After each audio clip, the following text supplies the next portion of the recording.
Je vous souhaite la bienvenue sur le guide des cœurs. J'espère que vous allez bien. Voilà, je reviens un petit peu vers vous. Je vous ai un petit peu abandonné parce qu'effectivement, j'ai pris la décision de me consacrer sur un projet qui me tenait à cœur. Donc bientôt, je vais ouvrir ma seconde chaîne qui va s'appeler À l'école de la vie et qui propose en fait des formations, des ateliers de développement personnel, de croissance spirituelle, mais aussi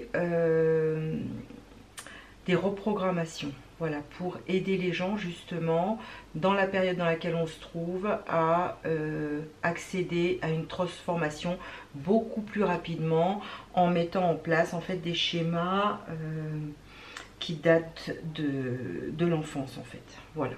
Donc bah écoutez, dès que je serai en place, je vous informerai de ce que je propose. Voilà. En attendant, aujourd'hui, on va se consacrer sur le portail énergétique du 8 août 2024. Donc, on va vers une transformation, une prise de conscience plus importante des schémas qu'on a à modifier de manière à pouvoir vibrer plus haut et suivre en fait l'ascension vibratoire en fait de la Terre. Donc j'ai canalisé quelques informations. Aujourd'hui en fait on se trouve à la croisée des chemins où justement il va nous être demandé en fait de faire des choix éclairés. Est-ce qu'aujourd'hui dans les choix qu'on va devoir faire, est-ce qu'on sait si on sert en fait les forces de la lumière ou est-ce qu'on sait si on sert les forces de l'ombre? Ça nous demande d'ouvrir notre conscience sur non seulement notre manière de fonctionner, mais aussi d'avoir une perception beaucoup plus accrue, d'aller chercher la vérité, d'aller comprendre un petit peu ce qui se passe en toile de fond, et puis de prendre conscience qu'aujourd'hui on a tous un rôle à jouer sur cette terre, qu'on est tous interconnectés en fait les uns les autres, et effectivement il y a à faire des choix en fait en conscience qui nous mènent en fait vers de nouvelles valeurs comme l'entraide, le partage, la coopération, la compassion, l'empathie, la bienveillance. Voilà, toutes ces énergies là, on les a très peu utilisées jusqu'à présent, mais là ça nous demande justement de focaliser plus notre conscience sur ces valeurs là et de savoir en fait quelle est la valeur nous qu'on veut mettre en priorité dans notre vie. Donc justement j'avais fait une petite boîte là-dessus, j'y pense maintenant, et tout à l'heure on fera un petit, on va le faire maintenant, quelles sont les valeurs que les personnes qui regardent la vidéo pourraient développer là où ils en sont actuellement. Alors on va en prendre quelques-unes. Alors qu'est-ce que j'ai?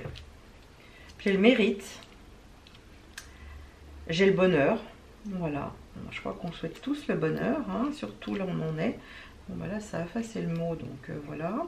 La clairvoyance, justement je vais développer une petite formation en ligne sur le développement de l'intuition. La politesse, effectivement ça ce sont des valeurs essentielles parce qu'aujourd'hui il n'y a plus de respect de rien. La beauté, l'autorité, c'est super. J'ai fait aussi une reprogrammation sur comment se libérer de la soumission à l'autorité. Bon là, voilà, on va en prendre 2-3 autres. Le travail, est-ce qu'on met toujours en priorité la valeur du travail ou est-ce qu'on peut repenser le travail autrement pour justement développer des savoir-faire ou des savoir-être? Voilà.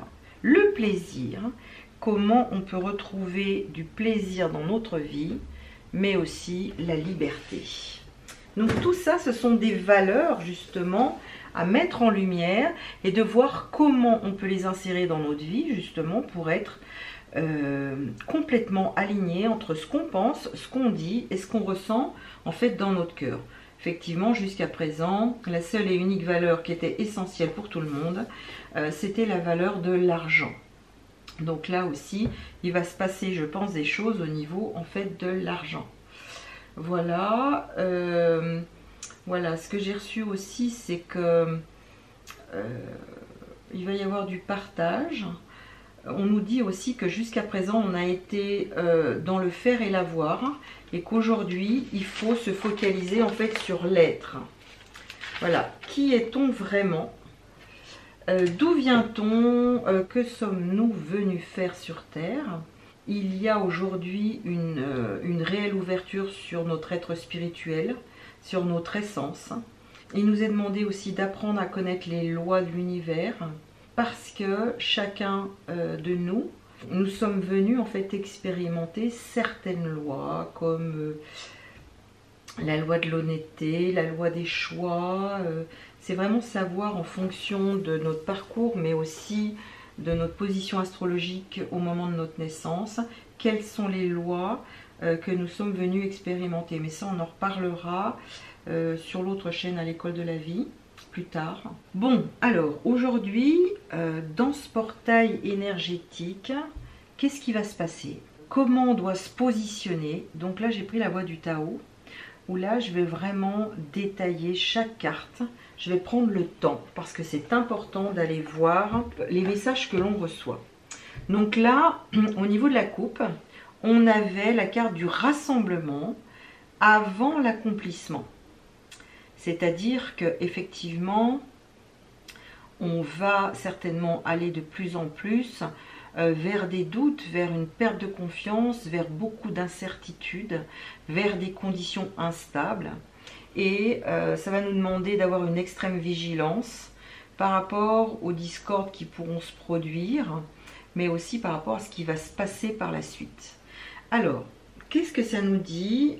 Le grand rassemblement, qu'est-ce qu'il nous conseille? Il nous conseille d'abord de nous unir à un groupe, parce que aujourd'hui, à partir de ce portail, le moment est vraiment propice. Donc, on nous demande d'unir en fait les forces et d'assurer leur cohésion. Ceux qui ont une expérience politique ou associative le savent, la difficulté n'est pas tant de rallier des gens autour d'un projet commun que de maintenir dans la durée la solidarité et la motivation de ses membres. Donc, comment aujourd'hui éviter la désagrégation? 1. L'objet du rassemblement doit être clairement établi et susciter l'enthousiasme de tous. Effectivement, pour quelle raison, pour quel motif on se rassemble aujourd'hui? Pour moi, il me paraît clair, mais peut-être qu'il n'est pas clair pour tout le monde. Quelles sont les valeurs qu'on veut soutenir aujourd'hui? Deuxièmement, il faut impérativement nommer un chef reconnu et accepté par tous. Donc effectivement, il faut apprendre à se connaître. Il faut justement peut-être se rassembler par affinité, par une vision de la vie très claire, mais qui va parler en fait à certains. Et un groupe se doit d'avoir des rites. Les rituels partagés sont le ciment capable de souder entre tous les membres grâce à une participation émotionnelle qui leur permettra d'oublier différences et rivalités.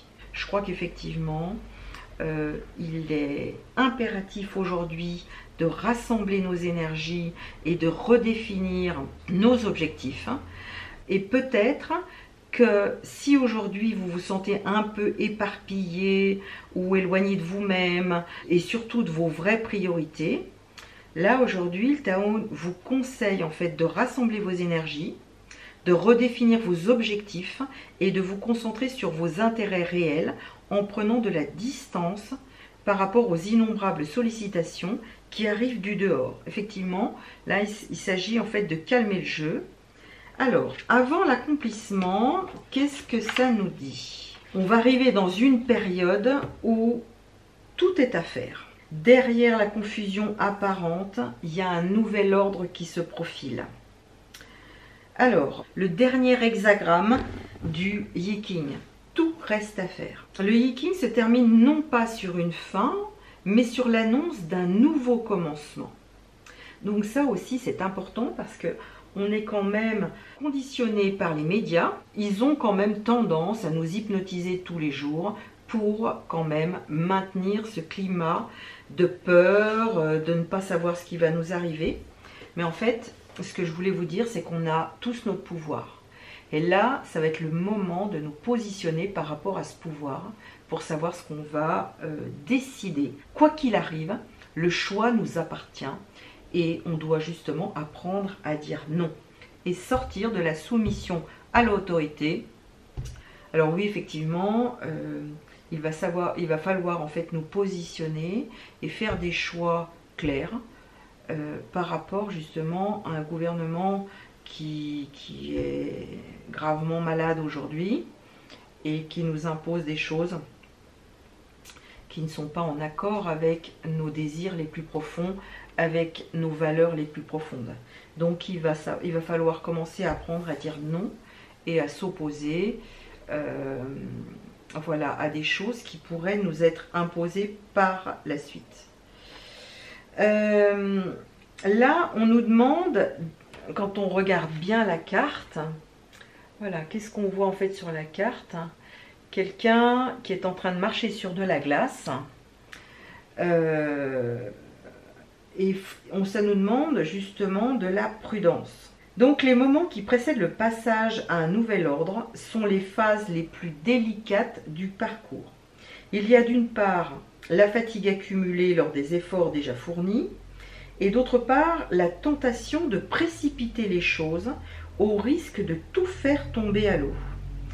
Donc cet hexagramme annonce l'aboutissement de ce qui a été entrepris à condition que vous soyez conscient de ces dangers et que vous avanciez comme un renard sur la glace.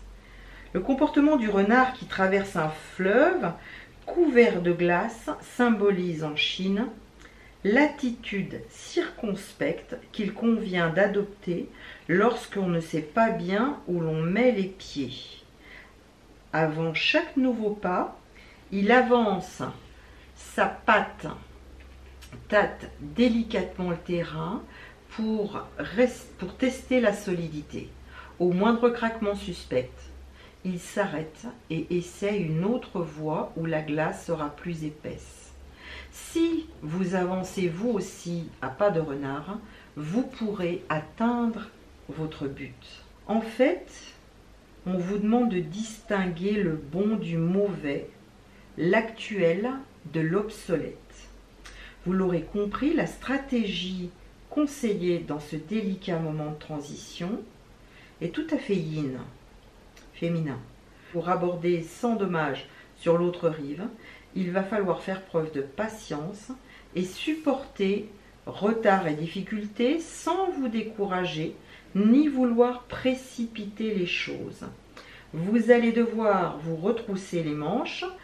À l'inverse de l'hexagramme 63 où il n'y a pratiquement plus rien à faire, celui-ci évoque une remise en ordre radicale qui va vous demander un gros travail. Pour que la transformation puisse effectivement avoir lieu, il va falloir faire le tri dans votre vie en sachant distinguer ce qui est devenu inutile de ce qui doit être au contraire conservé, entretenu et utilisé dans la mise en place d'un nouveau cycle. C'est un petit peu ce que je vous disais tout à l'heure, de ce que j'ai canalisé au début de la vidéo, dans le sens où il va falloir être conscient de savoir qu'est-ce qu'on sert comme force et est-ce qu'on sert les forces de la lumière ou les forces de l'ombre. Donc voilà. Là, si on met un coup de projecteur sur cette lame, il y a quelque chose de très intéressant que je vais en fait vous transmettre. Donc là, ils nous disent que l'hexagramme 63 annonce la transformation graduelle de l'apogée en décadence, mais l'hexagramme 64, lui, préfigure le passage du chaos à l'ordre. Le premier décrit une perfection qui contient les germes de son déclin.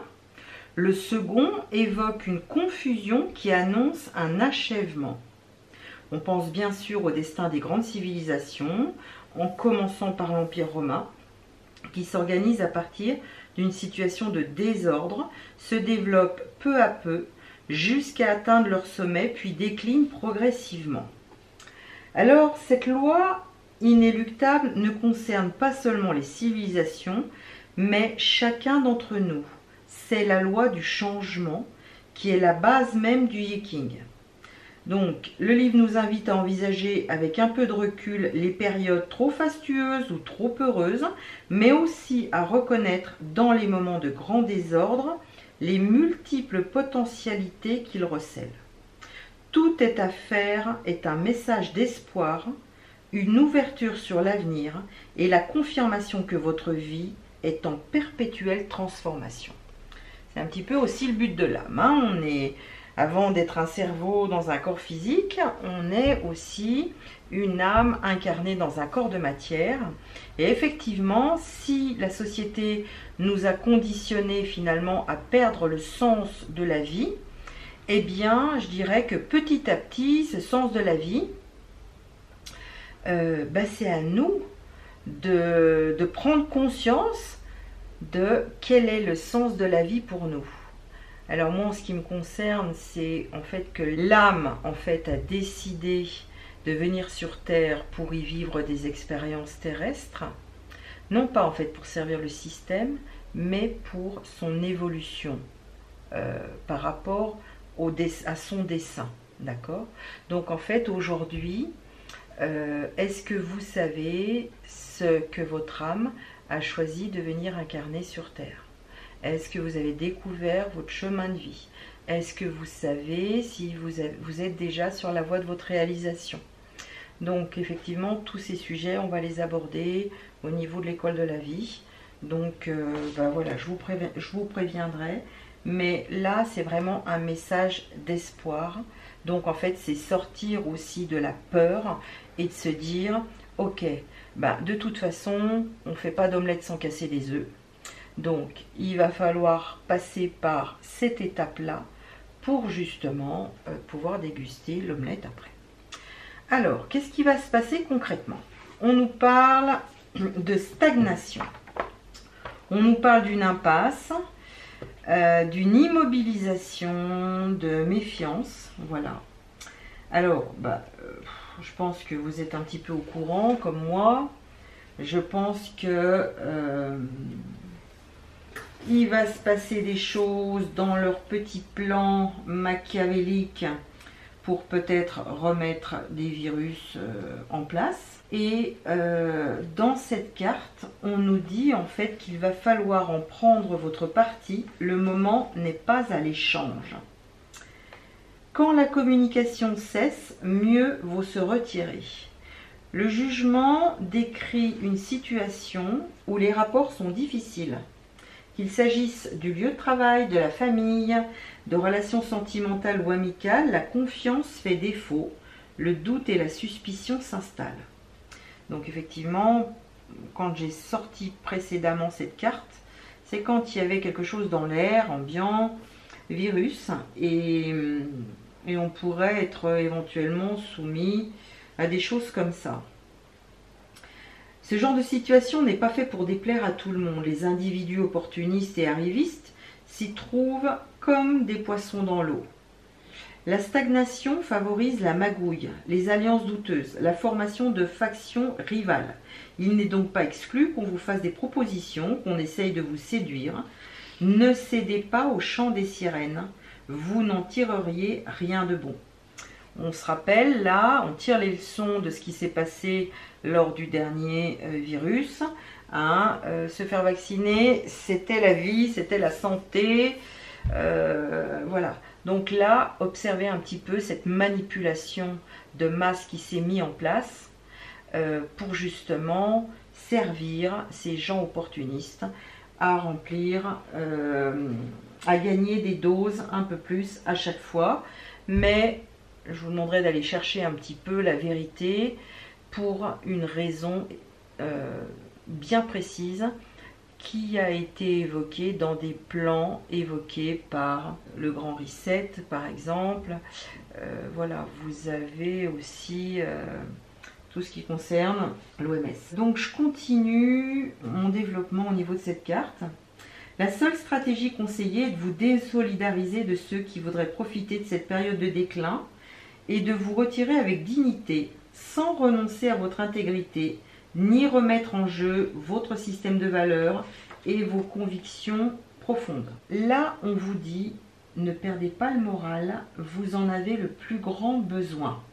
Donc effectivement, ne tombons pas dans le piège qu'ils sont en train de nous tendre. Le risque d'un affaiblissement intérieur existe, mais vous devez l'éviter à tout prix. Une fragilité accrue vous ferait percevoir une réalité extérieure encore plus difficile que ce qu'elle est réellement. Ce dont il faut faire preuve maintenant, c'est de plus de force morale et de fermeté intérieure que de manifestations d'audace et de bravoure. Les initiatives tournées vers l'extérieur n'auraient pas de succès. Mieux vaut profiter de ce repli temporaire pour tourner votre regard sur vous-même et vous interroger sur les causes du marasme actuel. Êtes-vous sûr de n'y être pour rien? Si vous avez été trop distrait ou superficiel, il est inutile de verser des larmes de crocodile, mais un effort d'introspection sincère et courageuse vous évitera de répéter les mêmes erreurs et de retomber dans les mêmes pièges. Voilà. Donc là, elle dit bien ce qu'elle veut dire, cette carte, la carte de la stagnation. Donc je pense qu'on va y avoir. Voilà, mais c'est pas grave. Petit à petit, on va respecter les conseils qui nous sont donnés. Après, j'ai en fait la carte de la dispersion. Alors, qu'est-ce que la carte de la dispersion nous fait comprendre? Elle nous parle en fait de négativité diffuse. Elle nous demande en fait un rétablissement de l'harmonie, en fait une nouvelle circulation, une revitalisation, une dissolution des divisions, un éclaircissement. Alors là, on nous parle, les nœuds se défont. Les barrières disparaissent et de nouveaux horizons se profilent. Donc là, on a affaire à un processus de dissolution qui s'enclenche. Ce qui était bloqué se libère, ce qui était rigide retrouve sa fluidité, ce qui était crispé récupère sa souplesse. Là, on va vous demander de remédier au désordre en contrôlant l'émotivité. Donc là, effectivement, eux, ils savent bien jouer sur l'émotionnel. Ils ont fait des tests en long, en large et en travers pour savoir comment on fonctionnait au niveau émotionnel. Et donc, le Yi King vous annonce que ce qui empêchait les choses d'avancer est sur le point de s'en aller, de s'évanouir, de quitter la scène. Des prescriptions vont tomber. La sensation d'enfermement va céder la place à une nouvelle fluidité. Les comportements vont devenir plus souples et la communication va pouvoir reprendre. Souvenez-vous toutefois que la disparition des anciennes contraintes risque d'entraîner un certain désordre. Pour empêcher que la confusion ne se transforme en débâcle, vous allez devoir établir de nouvelles règles. On vous dit donc là, comme dans l'hexagramme 45 qu'on a juste au-dessus, il va falloir réunir les forces éparpillées et les souder entre elles en faisant appel aux besoins d'appartenance des participants et si possible à un credo commun. La meilleure façon de canaliser les énergies et d'éviter les débordements, c'est d'instituer des rituels. En contrôlant l'émotivité, les rites partagés renforcent la cohésion et évitent les risques de dispersion.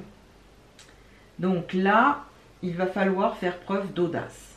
Renoncer aux vieilles habitudes et aux vieux fonctionnements n'est jamais chose facile, même quand ils étaient contraignants et aliénants.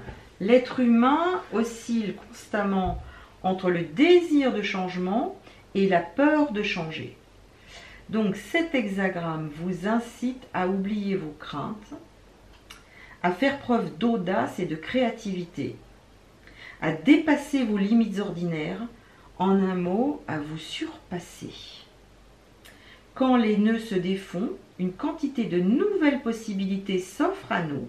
Encore faut-il reconnaître ses opportunités et avoir le courage de sortir des sentiers battus, quitte à s'exposer à certains risques, mais qui ne tente rien n'a rien. Alors là, c'est juste excellent parce que effectivement, on va vers une ouverture. Je pense qu'on reprend notre pouvoir à ce moment-là. C'est ce que je vous disais un petit peu au début de la vidéo. Ensuite, j'ai la carte de la saisie qui nous parle de feu, qui nous parle d'illumination, d'inspiration, de dévotion, donc de se reconnecter à la spiritualité, de passion dévorante, de régénération, de vertu, d'éveil. Là, on va vers le début de quelque chose qui va nous conduire à justement co-créer ce nouveau monde. Donc on nous demande de rester les pieds sur terre et faites un effort pour y voir clair. Ça nous dit prévenir l'éblouissement en fait. Le titre de cette carte, c'est prévenir l'éblouissement. La lumière et la nécessité d'y voir clair sont au centre de cet hexagramme complexe. Les quatre enseignements du feu. 1. Le feu est clair, mais le soleil peut aveugler. Le Yiking conseille de ne pas vous laisser éblouir par la surface des choses, par les apparences trop éclatantes. Tout ce qui brille n'est pas d'or, mais au contraire, de vous efforcer d'être lucide et de mettre en lumière ce qui est obscur, à l'extérieur comme à l'intérieur de vous-même. Je dirais que la transformation déjà commence par nous-mêmes. Si chacun fait l'effort de pouvoir vraiment accéder à ces changements, mais que la personne s'implique vraiment dans cette transformation et change des choses dans sa manière de fonctionner, ça va se répandre sur toute l'humanité entière. On nous dit ensuite que le feu monte vers le ciel. C'est une mise en garde contre les dangers encourus par tous ceux qui, entraînés par leur passion ou leurs illusions, veulent s'élever trop haut et risquent de se brûler les ailes et de retomber très brutalement à terre. Donc on y va vraiment aussi avec prudence et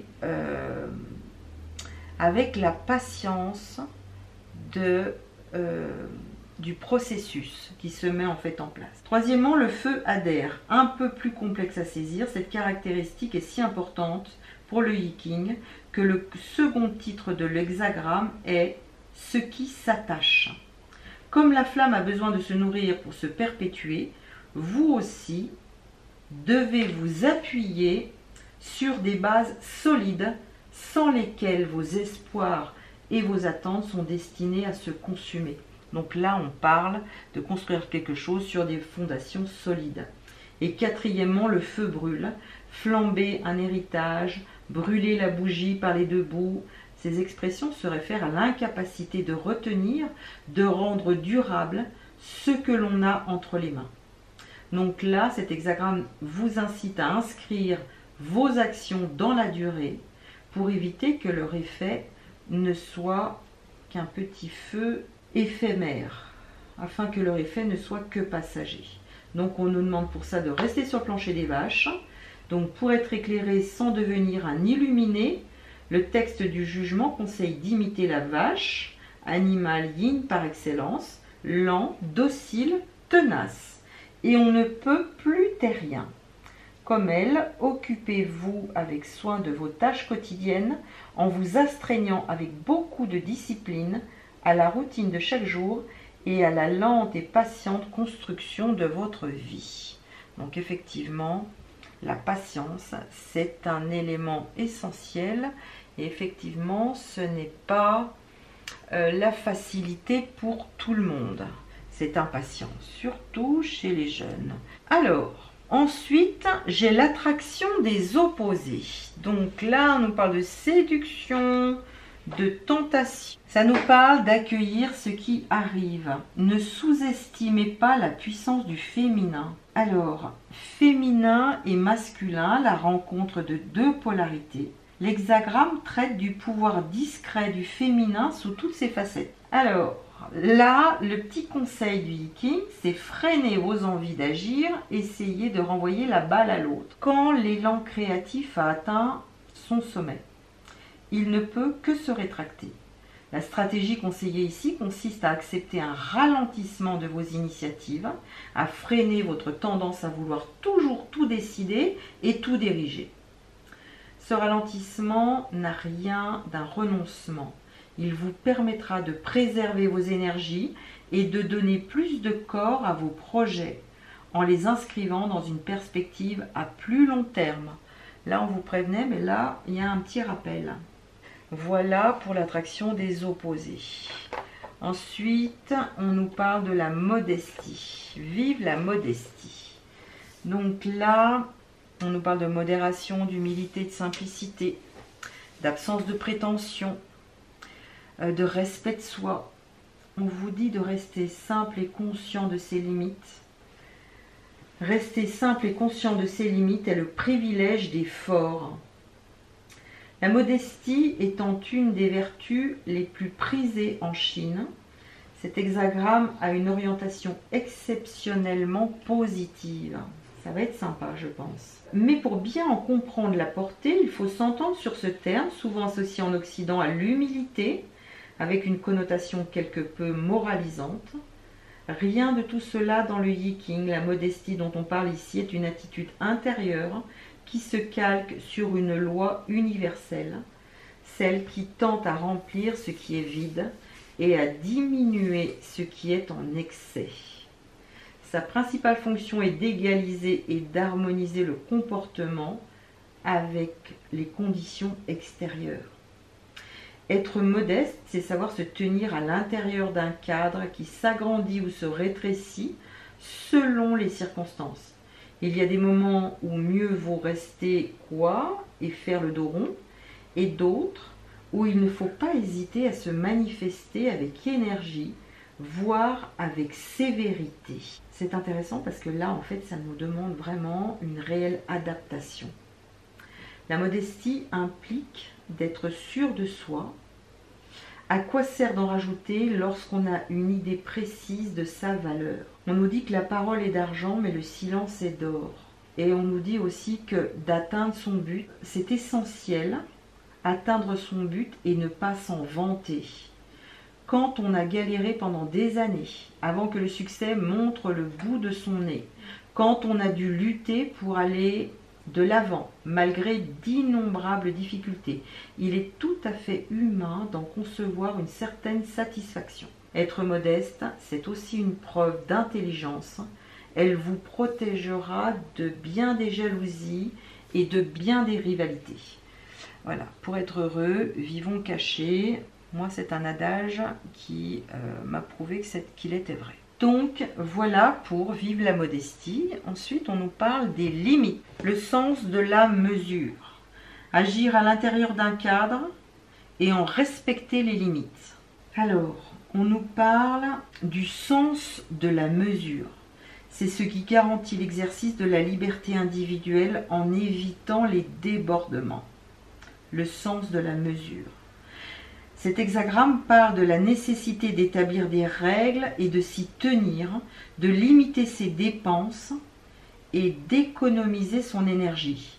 Mais il s'adresse aussi à ceux qui tendent à tomber dans l'excès inverse et s'imposent ou imposent aux autres des contraintes excessives, risquant ainsi d'obtenir le contraire exact de ce qu'ils escomptaient. Donc là, c'est savoir limiter la limitation. Donc on risque peut-être d'avoir des restrictions.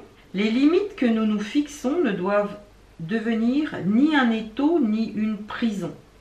Là, je dirais que c'est vraiment anticipé. Là, cet hexagramme est là pour vous rappeler qu'il est impératif de savoir vous limiter, mais aussi de limiter la limitation, en évitant toute rigidité et tout excès dans les règles et les restrictions que vous établissez. Comme l'eau qui rompt les digues et recouvre en un clin d'œil toutes les terres alentour, la tension générée par une discipline trop rigide ou des interdictions trop sévères peut mener à la rébellion et provoquer de violents débordements. Donc là, on nous dit que le sens de la mesure peut s'appliquer à tous les domaines et en face de n'importe quel problème. Du plus petit au plus grand, du plus banal au plus fondamental. Alors, la modération est une question d'équilibre. Avoir le sens de la mesure, c'est modérer ses pulsions en les harmonisant avec son propre système de valeurs et les conditions objectives de la situation dans laquelle on se trouve. C'est aussi trouver le bon rythme, la juste cadence à nos actions. La modération est une harmonisation et un équilibrage entre des tendances disparates, quelquefois opposées. Il faut savoir limiter ses dépenses sans devenir avare, modérer ses paroles sans devenir mutique, freiner sa gourmandise sans renoncer au plaisir de la table, et ainsi de suite. Donc effectivement, là on est dans un entraînement à la patience, mais à un certain respect de soi. Et je dirais un bon dosage, justement, entre trop plein et pas assez. Donc là, c'est d'avoir la patience, encore d'attendre, parce que juste derrière, j'ai en fait la carte de l'éclatement. Alors là, pour le coup, impermanence, effondrement, détérioration, séparation, abandon. Donc là, qu'est-ce que ça vient nous dire au niveau l'éclatement? C'est la désagrégation. Dans les périodes difficiles, il faut savoir économiser ses énergies. Donc là, l'obscurité des 5 traits yin est en train de chasser la lumière de l'unique trait yang. La figure peut également être interprétée comme une maison dont le toit est sur le point de s'écrouler, car il ne s'appuie sur aucune base solide. Donc ça, cet hexagramme, c'est l'un des plus sombres du Viking. C'est celui qui représente en fait le déclin, l'usure, l'éclatement de la fin de quelque chose. Dans cette situation, il ne faut pas vous étonner si vous vous sentez à ramasser à la petite cuillère. Désagrégation est une période de lassitude et de découragement, renforcée par une impuissance totale par rapport aux événements extérieurs. Vouloir intervenir ne servirait à rien, sinon à consumer le peu de force qu'il vous reste. Dans des circonstances de ce genre, on doit se concentrer sur une seule chose: récupérer ses énergies dans l'attente de jours meilleurs. Toute initiative étant vouée à l'échec, les seuls conseils que donne l'hexagramme, c'est d'accepter la situation, de rester chez vous et de limiter au maximum vos activités. Ça a le mérite d'être clair. La seule stratégie valable, c'est d'en faire le moins possible. Si vous êtes du genre battant, il faut cesser de vous croire invincible. Le seul moyen de sortir de cette situation de désagrégation, c'est de reconnaître que votre résistance a des limites et que celles-ci sont amplement dépassées. En lâchant prise, en cessant de vous battre et de vous débattre, vous arriverez à retrouver la sérénité et à préparer le terrain pour un changement. Ce dont vous devez vous soucier à présent, c'est seulement de tenir le coup.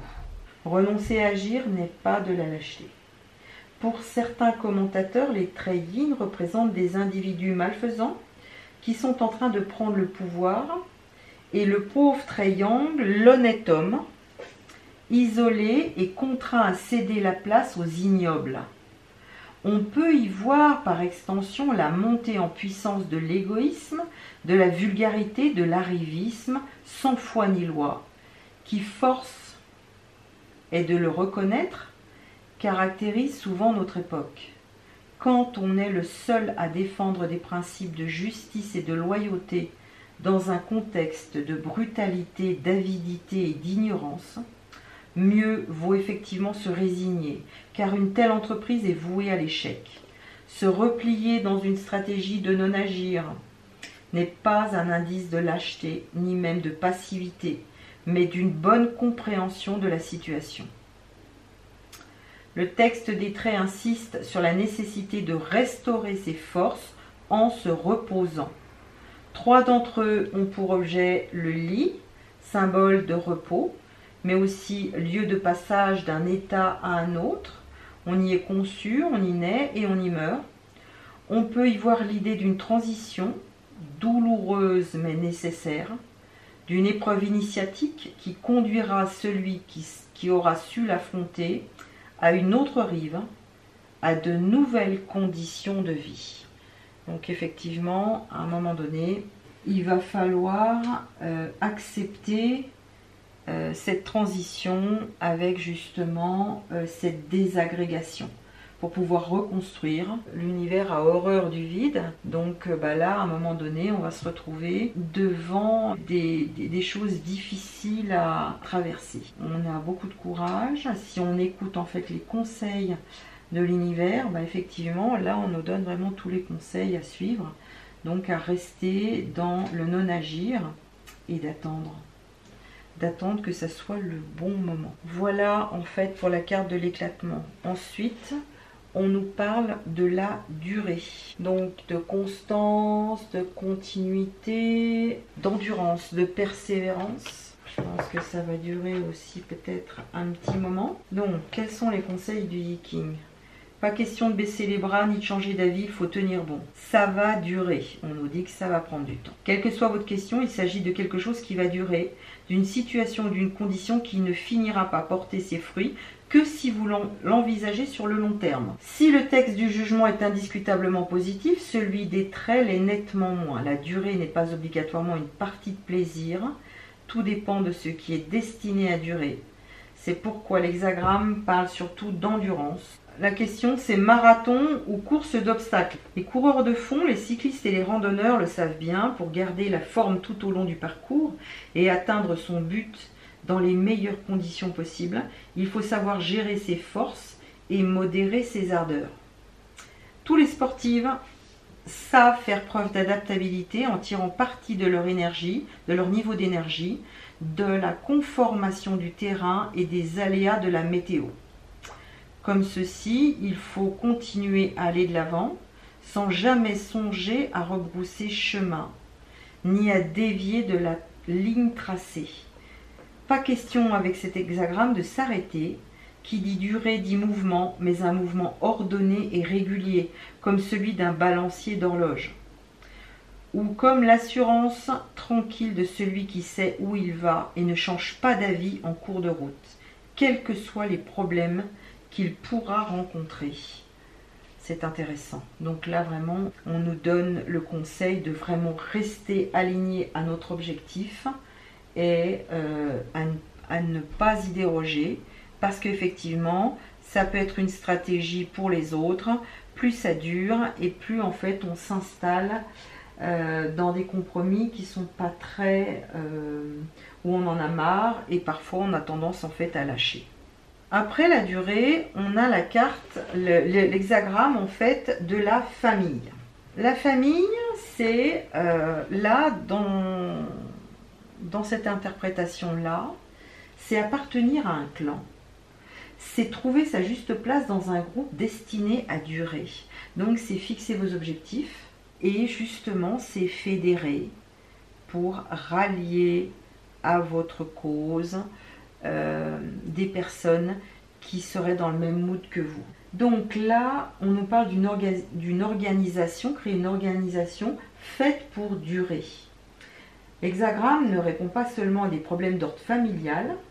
Le clan peut représenter un parti politique, une école de pensée, une œuvre de bénévolat ou n'importe quel autre groupe stable et organisé, constitué à partir d'un socle commun de valeurs morales, spirituelles ou intellectuelles. J'adore parce que ça sera l'objet de ma chaîne à l'école de la vie. C'est justement la vidéo que j'ai faite justement sur la transformation du déconditionnement de tout ce qui nous a été imposé depuis la fin de la Seconde Guerre mondiale. Quel que soit le clan dont il est question, il faut vous interroger sur le rôle que vous y tenez et sur les relations que vous entretenez avec les autres membres. Si votre question n'a rien à voir avec un clan quelconque, l'hexagramme peut évoquer la nécessité d'instituer un cadre, de vous imposer des limites en organisant de façon plus rigoureuse une structure trop floue ou encore de mieux vous gouverner vous-même, de faire régner plus d'ordre dans votre maison intérieure. Donc voilà, c'est intéressant et je trouve que le message est vraiment sympa. La famille, l'abondance, donc là voilà. Il y a vraiment une période de transition, de transformation radicale. On nous donne tous les conseils à suivre. Et puis là, j'ai l'impression que même si ça va durer du temps, À côté de ça, il y a de nouvelles choses qui vont se construire. Donc l'abondance. L'abondance, elle nous parle en fait de profusion.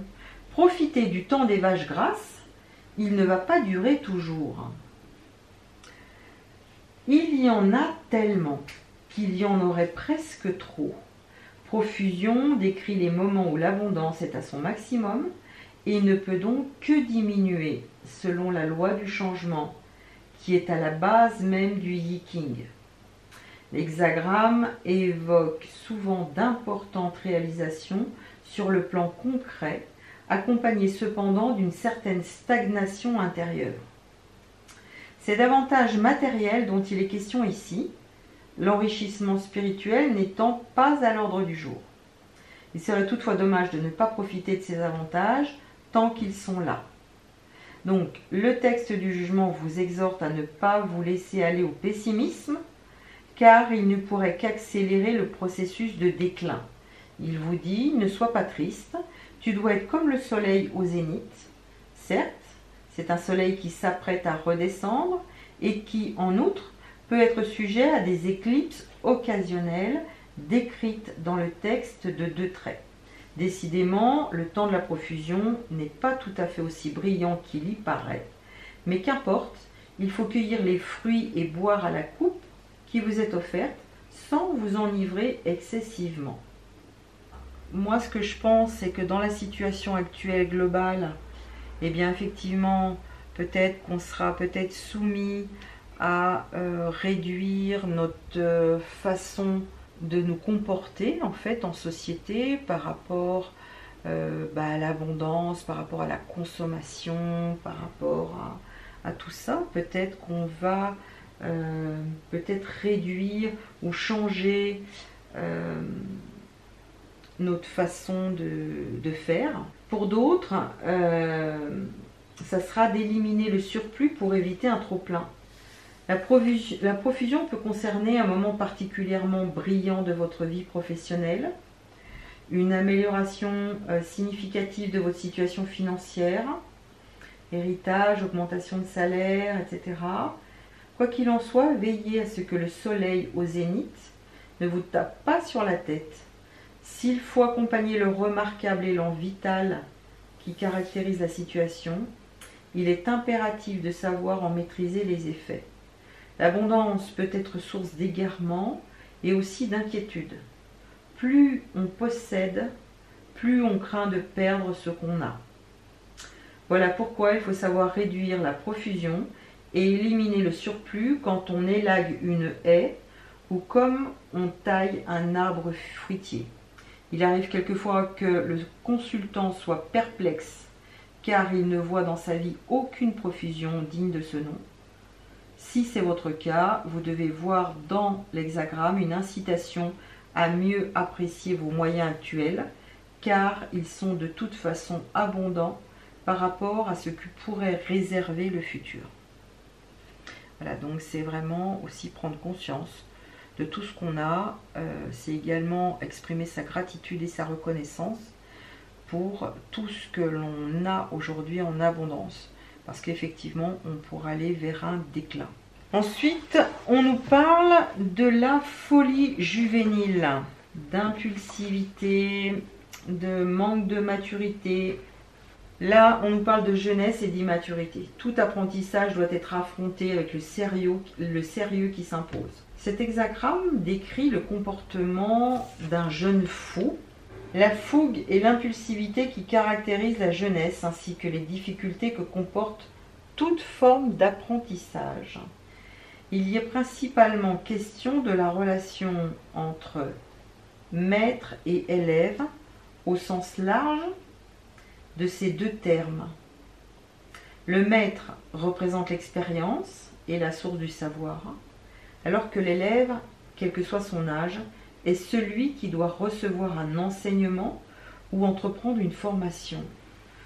Comme en témoigne le titre de l'hexagramme, jeunesse et immaturité, les conseils s'adressent en premier lieu à l'élève, mais celui qui se trouve dans la position du maître y trouvera également matière à réflexion. Donc là, je pense qu'il y a vraiment c'est dans le cadre d'une croissance, d'un développement personnel ou d'une croissance spirituelle. Le Yi King s'intéresse moins aux individus en tant que tels qu'au mouvement qui s'établit entre deux polarités. La relation analysée ici ne s'exerce pas sur un plan d'égalité, car la demande est à sens unique. C'est l'élève qui doit prendre conscience de son ignorance et s'adresser respectueusement au maître, en prêtant la plus grande attention à son enseignement. Donc effectivement, là dans la continuité, c'est vraiment l'élève qui doit rechercher le maître et non le contraire.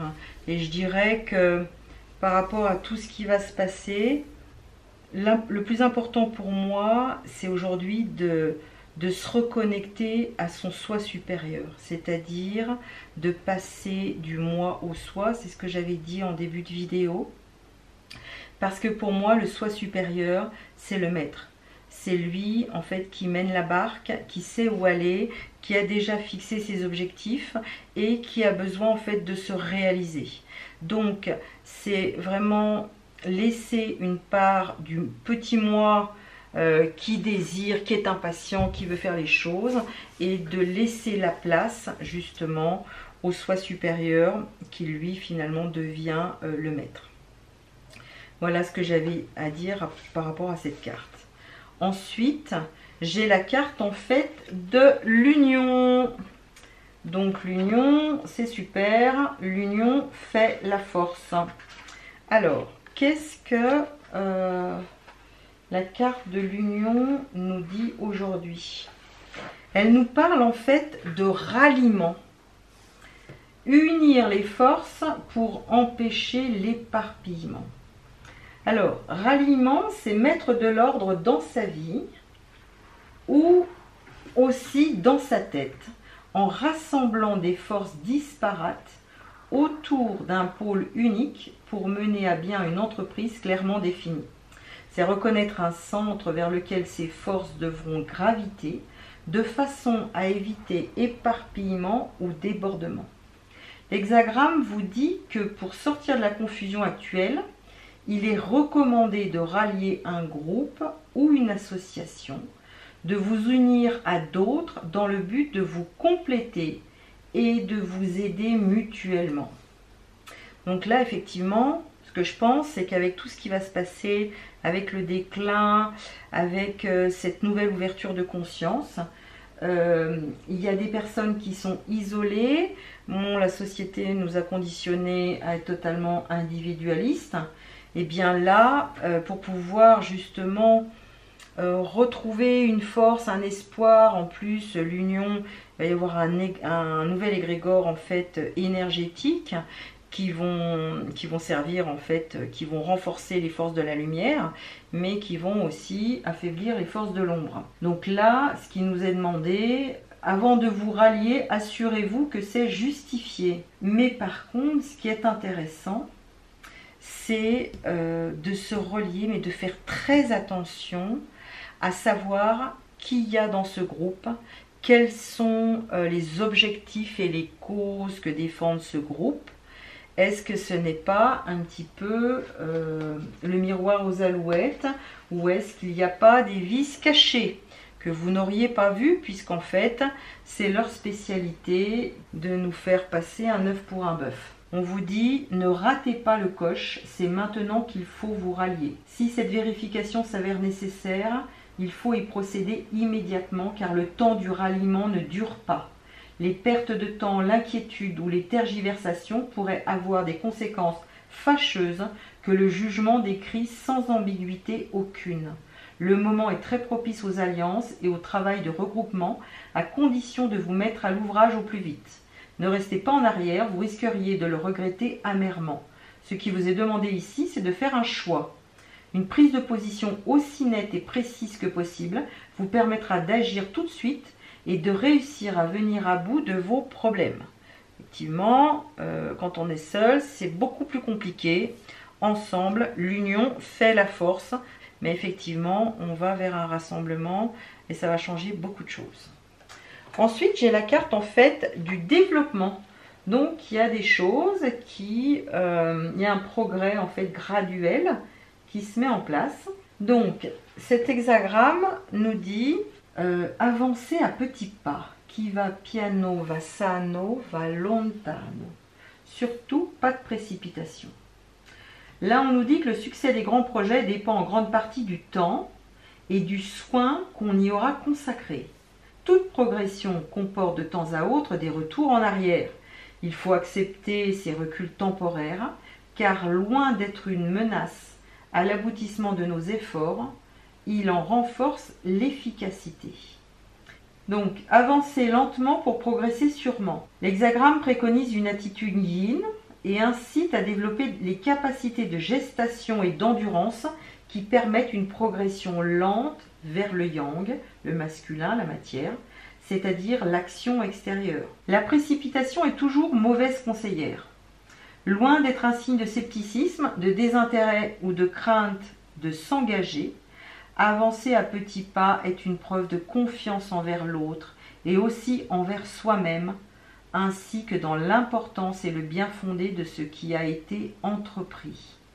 Ne pas céder à l'impatience, ne pas précipiter les choses, mais au contraire permettre aux événements de se succéder dans l'harmonie et la tranquillité.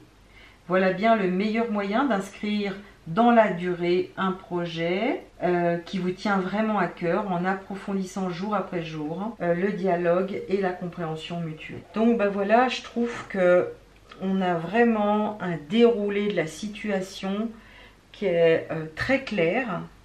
Et effectivement, j'avais fait d'autres jeux précédemment où là, effectivement, je voyais qu'effectivement, on allait être confronté à nouveau peut-être à des virus, des choses comme ça, mais dans un but bien précis. Je vous rappelle ici qu'on a toujours notre pouvoir. Le plus beau cadeau que la vie nous ait fait, c'est d'avoir notre libre arbitre. Donc en fait, c'est d'avoir la capacité de choisir, de prendre des décisions qui sont en accord avec nous.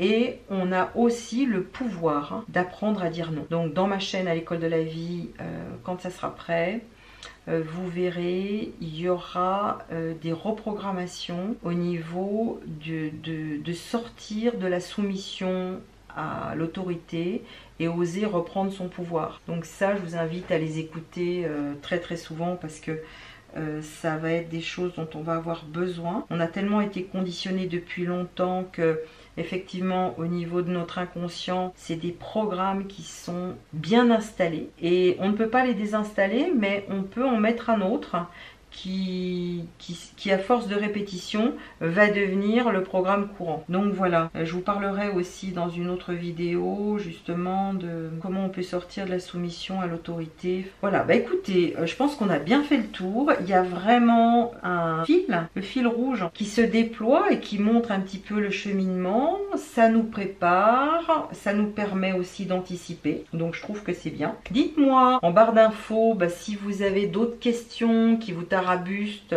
si vous avez des choses que vous voulez changer ou des problèmes au niveau de la transformation, laissez-moi des commentaires. Moi, ça me permet aussi de vous proposer d'autres alternatives. Et je vous dis donc à très bientôt.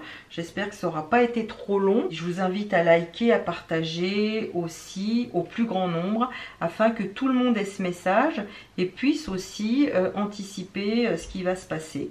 Donc voilà, je reste à votre disposition. Je vous remercie pour votre écoute. Et puis si vous avez apprécié cette vidéo, n'hésitez pas, je vous mets un lien PayPal également pour soutenir la chaîne. Je vous remercie et à bientôt. Au revoir.